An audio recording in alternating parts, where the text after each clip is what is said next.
Aleluia. Começando a segunda parte do vídeo, né? Segunda parte do vídeo de que a arca foi levada, né? A terra dos filisteus. 1 Samuel 5. Vamos ler 1 Samuel 5.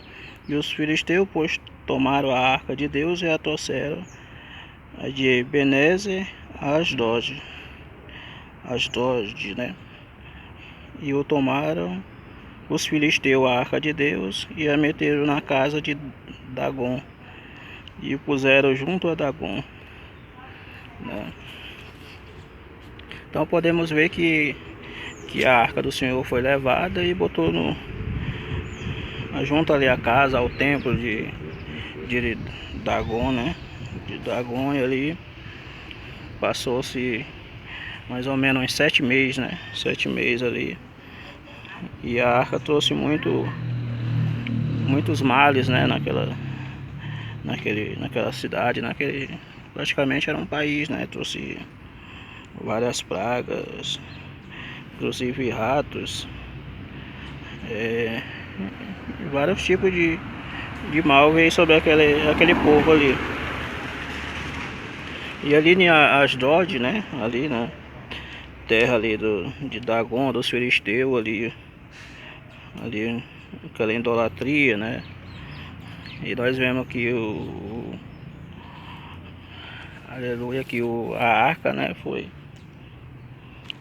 a arca de Deus ali, ela trouxe muitos mal, inclusive há relatos aqui que até o próprio Deus dos filisteus, Dagon,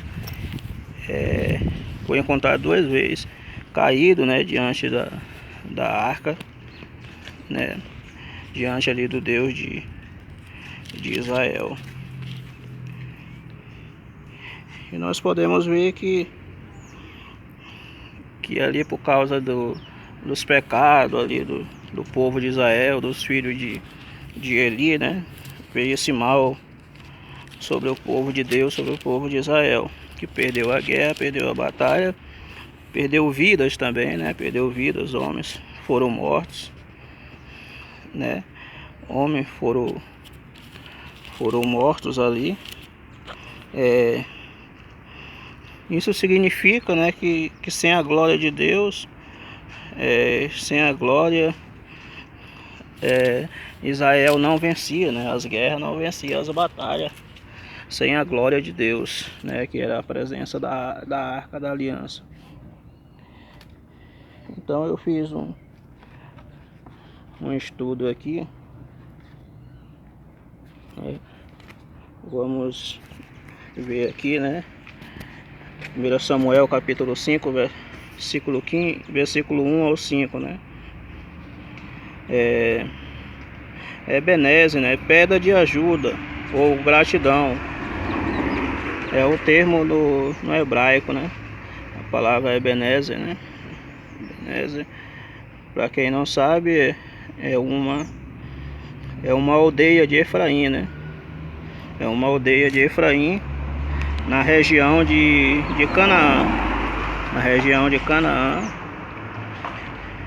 Efraim significa dupla fertilidade e se referia à capacidade de José de produzir filhos, né? Isso tinha tudo a ver com José, né? Que ali no Egito, onde Deus abençoou ele, especialmente enquanto esteve no Egito, chamada pela Torá de terra de sua aflição. Então no Torá, né, falava de José que era terra de sua aflição, né? Onde Deus fez ele prosperar naquela região, lá no Egito, né? Asdod, né, é uma das cinco principais cidades dos filisteus.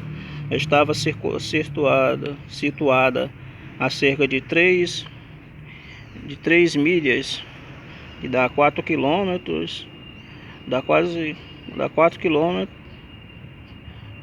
quilômetros, né, do mar Mediterrâneo, e aproximadamente 22 milhas que dá 35 quilômetros ao sul de Jope. Uma milha terrestre corresponde a 1,609344 quilômetros, né?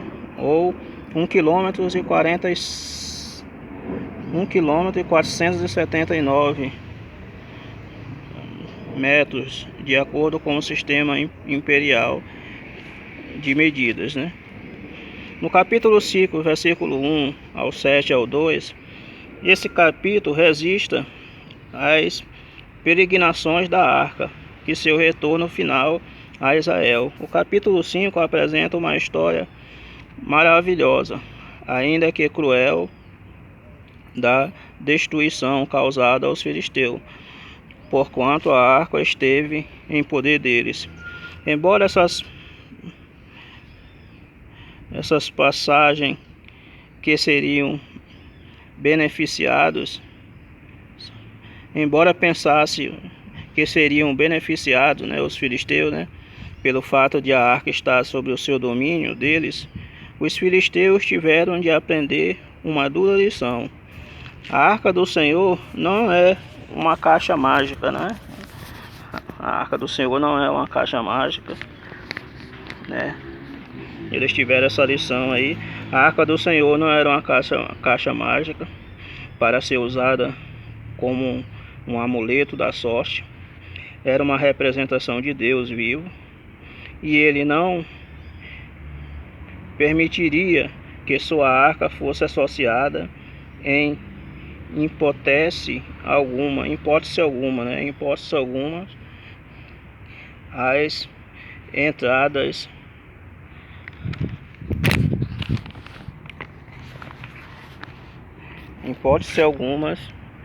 entradas Limiar significa, né, soleira, espaço, entrada, vestíbulo. No caso dos templos, era considerado sagrado, o que se comprova pelo sacrifício sepultados ali propositalmente. Dizem em que sacrifícios de pessoas e até de crianças. Então vemos que ali no templo de Dagon, na Lemiar, era um espaço ali, uma soleira, né, uma entrada ali, um espaço ali, as entradas ali. E nesse lugar, naquele espaço ali, no Lemiar de Dagon, do deus dos filisteus, ali tinha pessoas sepultadas ali, né? Que nem diz, propositalmente. Dizem sacrifício de pessoas e até crianças eram sacrificadas a Dagon, né? Então fazia sacrifício ali de pessoas e até de crianças. Adorações pagãs e aos templos dos filisteus. Capítulo 2, capítulo 5 e versículo 2. Dagon era o principal deus dos filisteus, e a quem era atribuído o controle do templo e da fertilidade da terra. Esse deus parece ser uma adaptação do deus cananeu Baal, citado na literatura antiga como filho de Dagon. Então diz aí que esse deus ele é uma adaptação, né, de Baal. Ele tem tudo a ver com Baal ali no templo. Até os profetas, o profeta Elias, o profeta Eliseu, que era Baal, qual a Jezabel adorava, né, a Baal, citado ali no Antigo Testamento. Ele era filho de Dagon, né? Baal era filho de Dagon. A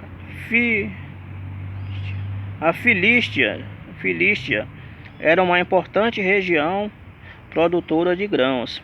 E os filisteus acreditavam que a adoração a Dagon lhe garantia uma boa colheita. Capítulo 4, versículo 21. Então eles acreditavam que através da adoração a Dagon, a terra deles ficava boa para colheita, né? Era boa para colheita. Então tudo que eles plantavam, que eles tinham, porque eles acreditavam que era adoração a Dagon, as coisas que eles possuíam, os bens que ele possuía, né? Os bens que eles possuíam.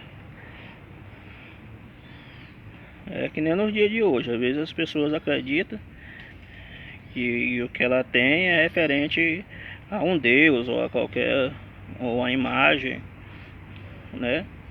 Mas tudo que a gente tem é do nosso suor. A Bíblia diz que o homem viverá do suor do seu rosto. Então, as coisas que você consegue é porque você trabalhou, é porque você estudou, batalhou para ter. E aí você conseguiu. Você estudou, fez uma faculdade, se formou, e aí você tem os seus bens material.